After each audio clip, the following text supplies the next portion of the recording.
I never realized until I went there just how small the country is. What was so surprising too was all the different people groups all living within Israel. So I'd like to share today about one of those groups that are a significant part of the multicultural fabric that is Israel.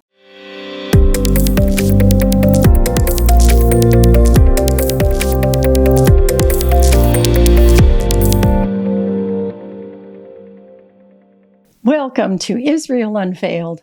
My name is Sandy Wesowitz, and I'm so glad you could join with me today. This podcast is a little bit different from others that I've done, but I hope you'll enjoy it. You know, I love to learn new things, especially about people and places, and if you're like that, then I think you'll enjoy this podcast. I took my first trip to Israel 25 years ago. And like most tourists, I took tons of pictures and videos with my big, bulky video camera at the time. I even carried a mini voice recorder. I thought that I would visit Israel just once, so I wanted to capture as much as possible and then be able to relive the trip anytime I wanted by watching my film.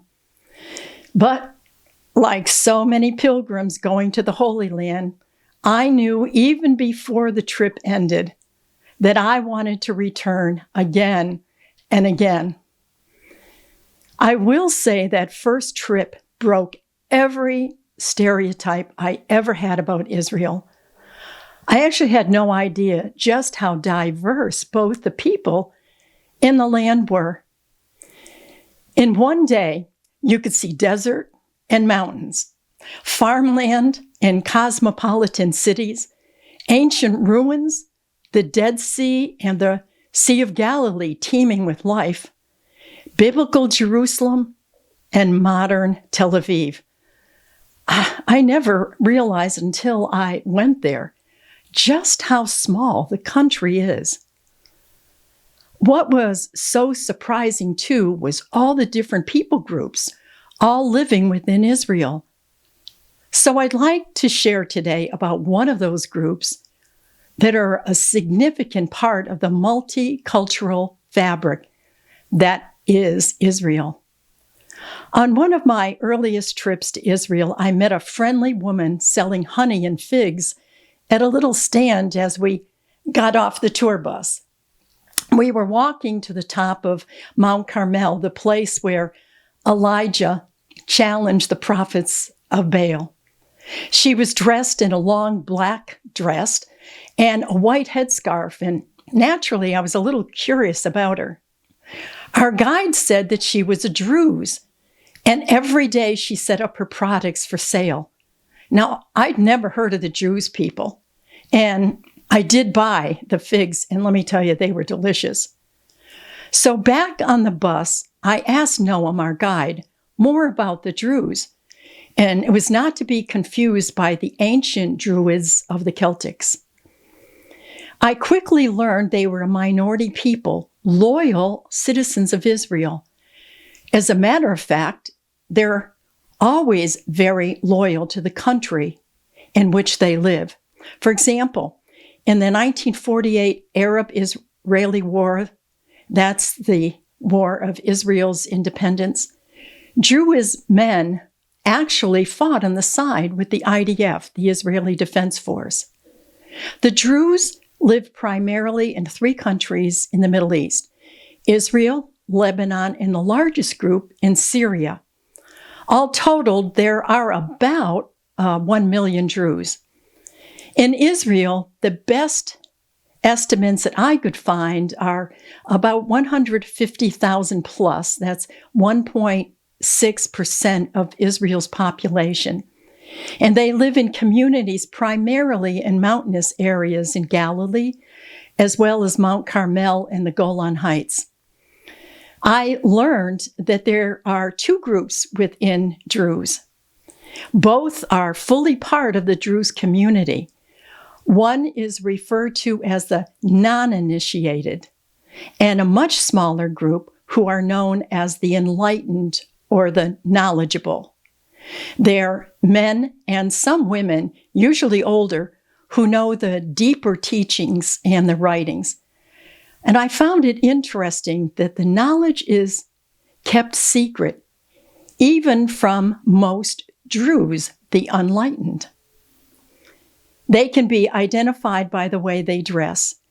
The older traditional Druze men wear a shirwal. It's a baggy trousers and a vest or a dark-colored robe and a white cap or a turban that actually identifies them as the religious. The women, like the woman that was selling the figs, wear loose-fitting dresses and a white headscarf that modestly covers their hair. They're very secretive about the tenets of what they believe, and they don't accept any converts. So you have to be born into the Druze family. Intermarriage is not allowed. However, younger Druze are beginning to ignore this. While the Druze of Israel speak Hebrew and Arabic, they're not Muslim. They believe in one God, so they're considered a monotheistic religion. And they revere, which I found this interesting, Jethro, the father-in-law of Moses, and they view him as their high prophet.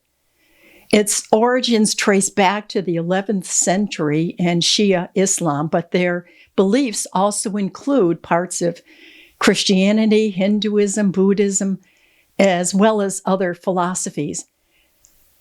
So they see Moses and Jesus and Muhammad as prophets. They believe in reincarnation and that the soul is eternal. And they believe that it goes on and on through cycles of rebirth. I found it most interesting that there are no ceremonies, rituals, or even observances of holy days. The exception is one particular holiday. Druze people will travel to the burial site of their prophet, Jethro. As I said, it was Moses' father-in-law, in Tiberias. It's located on the shore of the Sea of Galilee. In an agreement made in 1956 between the Israeli government and the Druze leaders, military service in the IDF became mandatory for the Druze men. And so as of this year, 2025, 80% of Druze men have served or are presently serving in the IDF. They hold key positions in the military and the government. Now, the exception to mandatory military service are the Druze on the Golan Heights, because many of them still have very close ties to the Druze living across the border in Syria. So for security reasons, they are exempt from the IDF. In recent years, more and more Druze are choosing Israeli citizenship and the military service. One thing I've often seen when I'm in the land, and I often hear it as well, is that the sense of camaraderie in the Israeli Defense Force, the military, among the young men and women, carry through the rest of their lives. The shared common experiences are a powerful bond. And now more Druze and Jewish soldiers are breaking down any social barriers that had existed between the groups. These Druze can take advantage of all the benefits offered to all the veterans. It also means that they are no longer considered outsiders, but full participants as citizens. The first Druze to be appointed as an ambassador from Israel was Naim Aradi. In 2012, he was named ambassador to Norway. And in 2006, 6 Druze served in the Israeli Knesset. In 2019, Gadir Kamal Marie was the first Druze woman elected to that body. There were two Druze communities that I traveled to. One was at the foot of Mount Hermon, and the other was on Israel's Mount Carmel, site of Israel's largest Druze town. It has some of the best shopping and restaurants there for the tourists. The food is excellent, it's fresh, and it's plentiful. And let me tell you, they know how to handle large groups of tourists coming and going.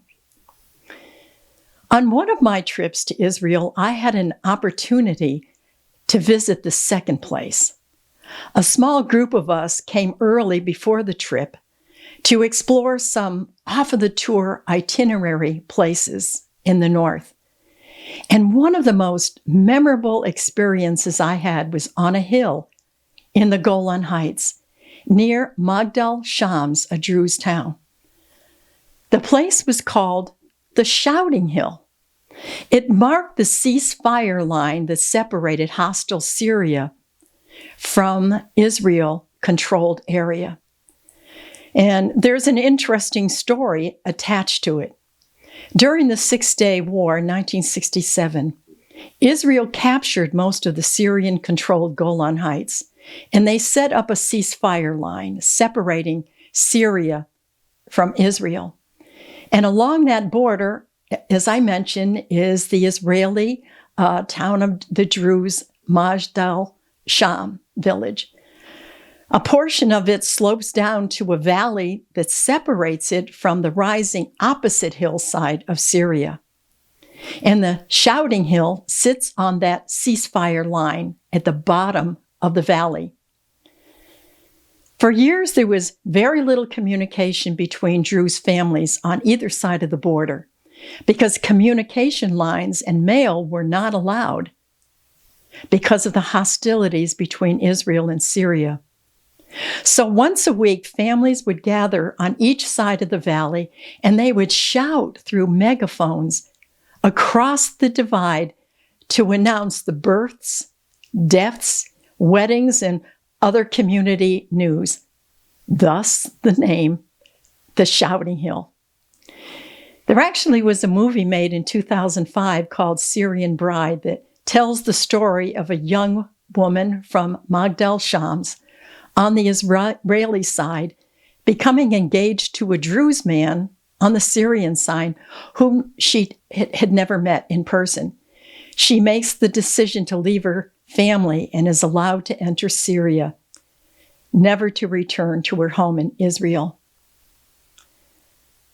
On the top of the Syrian side is the UN station that watched over the border. Once cell phones came into use, the Shouting Hill was no longer necessary. Regular communication between the Druze people became available.